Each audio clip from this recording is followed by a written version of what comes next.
Now today I'm going to do something a little bit different. I haven't done a responding to comments video for quite some time, so let's dive into it. And I assure you, not all of them are pleasant. The first comment today comes from Celebration of Mom. Why would you mumble and slur your words? I appreciate your effort, but your voice needs improvement. Owie!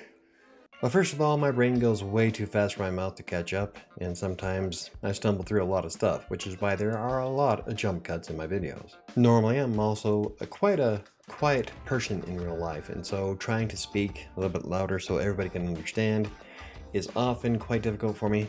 I'm still trying, but everybody's got things they can improve upon. And lastly, my dentures sometimes feel like they're the wrong size, and sometimes they trip me up a lot more than my brain does. I mean, hell, it's been 3 years and I still gag every time I put them in. Next up is from RNDBDB. Hello, do Keyword Surfer do the job compared to Keyword Everywhere, or Keyword Everywhere is way better? Thanks. Now, this is from an older video that I made a couple of years ago comparing Keyword Surfer and Keywords Everywhere, and from what I can tell, they're both pretty well established. In fact, I still have both of them running on my computer. And I'm still thinking maybe I should publish a new video, something that's more up to date. Maybe compare them like I did with Scrivener and Reedsy. Next up is from Randy Spears. I bought Into Atticus when it came out in beta at 25% off the current price. Nice. Because I liked and trusted the company behind it. I had been writing in Google Docs and formatting with Kindle Create, but didn't like the way Kindle Create locked you into KDP. All that said, I still use Google Docs as my writing tool because I write a lot with my Chromebook. I tried Atticus for my latest novel, but missed some of the features of Google Docs. I use Atticus for formatting and love it. A lot of people use Atticus specifically for its formatting tool. Atticus makes formatting so easy. I may give Atticus another spin as a writing tool in the future, though. I have a Pro Writing 8 account and may pair them up. And actually, I've seen a lot of authors pair up their writing app of choice with Atticus simply because it does have an amazing amount of functionality as a formatting tool. I mean, you can customize virtually every aspect of it. So far, out of all the different writing tools I've tried, Atticus is the best for when it comes to formatting your book. But it also comes with a $150 price tag. But yes, I agree. Kindle Create is anything but a smooth platform. In fact, I formatted a freelancer's tale using Kindle Create only because I needed something free and I wanted to convert it to an ebook format. But yeah, it does lock you into their KPF file types, and it is quite a bit of a pain to fix things when you need to print your book. I think we can all agree that Kindle Create is not among the best ones to use. Next up, we have a comment from Lyndon Kessler. Thanks for this. I tried for days just to get into writing without all of the offers to give my money away. Special kudos for the bracket outlining. Now I can get to it. You are welcome. And as for Reedsy's writing app, it is still among my favorite for writing into. I am about to publish Kingmaker from Reedsy, and I am more than a third of the way through Fury at the moment, the next book in the series. And I just love writing in Reedsy. Scrivener is great too, but when you just need something basic and quick and free, Reedsy is a great app, and it has everything you need, which means you have everything you need to get started and publish your book. And when you don't have a lot of money to throw at Scrivener or Atticus, it's a really good tool. Next up is Fergus Kid. The background music doesn't add anything to your content. It's only a distraction. Please consider future videos without this distraction. By the way, your content is great. Thanks. I don't know how to take that one. Cool thing is that at least it's a critique and not a troll. So that's one thing that you need to keep in mind, is that not everybody's going to troll your website or your channel or blog and just throw out any dumbass thing they come across. He feels that the music is a distraction. That is a valid critique. So let me provide a valid response. First of all, I actually noticed a bit of improvement in the watch time as soon as I added the music by about 10%. Now, I'm not sure if the 10% is because of the music or that I'm providing better videos, but either way, it's been an improvement. I am currently experimenting to see which videos, the more recent videos, of which ones work better with or without music, and we'll go from there. In any case, I often use background music to drown out my kids. They're playing in the next room with their friends on their computers, and they get quite loud. So when I have the music running in the background, it drowns them out, and you can't really notice they're screaming most of the time. Unlike some folks, I don't have a soundproof room. My office is essentially an empty, well, semi-empty bedroom, and then my daughter's room is right next door. I also have a gap this big underneath my door.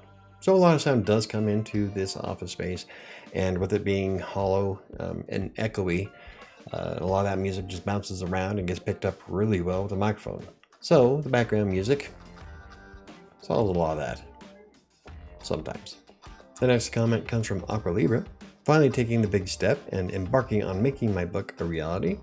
I actually discovered your channel and subscribed. Thank you very much. After creating my Reedsy account. I'll be visiting back often as I start this journey. Thank you for your time, sharing, and tips. Blessings. I mean, sometimes I have to show some of the nice rainbowy, happy comments. But I'm glad that you found the video helpful, and despite my mumbling and slurring. I plan on doing quite a few more videos on Reedsy, as well as Scrivener and Atticus and all the other apps that I use. And so yeah, keep an eye out for that. But it also looks like Reedsy is going to be adding new features soon, so might as well stay tuned for those as well. Next up, we have user DV111 and Scrivener is best for me. I've never used Reedsy, but what I see with apps like Atticus, it's great for formatting in a user-friendly way, but that's all that's better. Now for me, when it comes to writing, it's a toss-up between Scrivener and Reedsy. I like aspects of both of them. I started with Reedsy because it was free, and they've added quite a few things since I began my journey, and Scrivener is just amazingly full of a feature-rich platform. I mean, it's easy to get lost in Scrivener. But when it comes to formatting aspects, still nothing beats Atticus. It's nothing short of amazing. And like I said earlier, I know a lot of authors who will write in one platform and port their book over to Atticus specifically for the formatting aspect. In fact, I might do that as well, especially since I have some ideas for some free ebooks I'm going to be offering on michaelbrockbank.com as soon as I have a moment to write them. The next comment comes from Sunday Elijah. If you have not sold any books, why are you making a video titled "Is Draft to Digital Worth Using for Self-Publishing Books?" You don't have the answer to that because you have not made any sales yet, so why make the video to waste people's time? I won't begin to point out all the grammatical errors in that one. Now, if you were to watch the video, the idea was to break down how Draft to Digital works.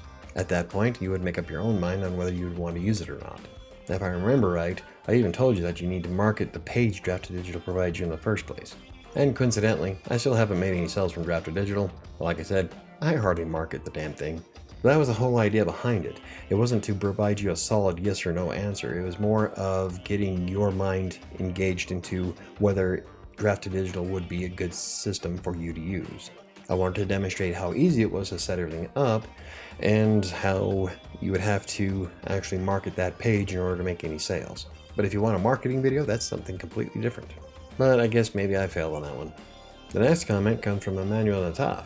Thanks for the review, Michael. I've taken notes of what you're missing, and everything is indeed coming. Don't hesitate to share more ideas with us. So I looked up Mr. Emmanuel Nataf, and it seems like he's the CEO and co-founder of Reedsy. It just goes to show that you never know who's going to be watching or reading your work. And in the event, I'm glad you could understand the video outside of my mumbling and slurring.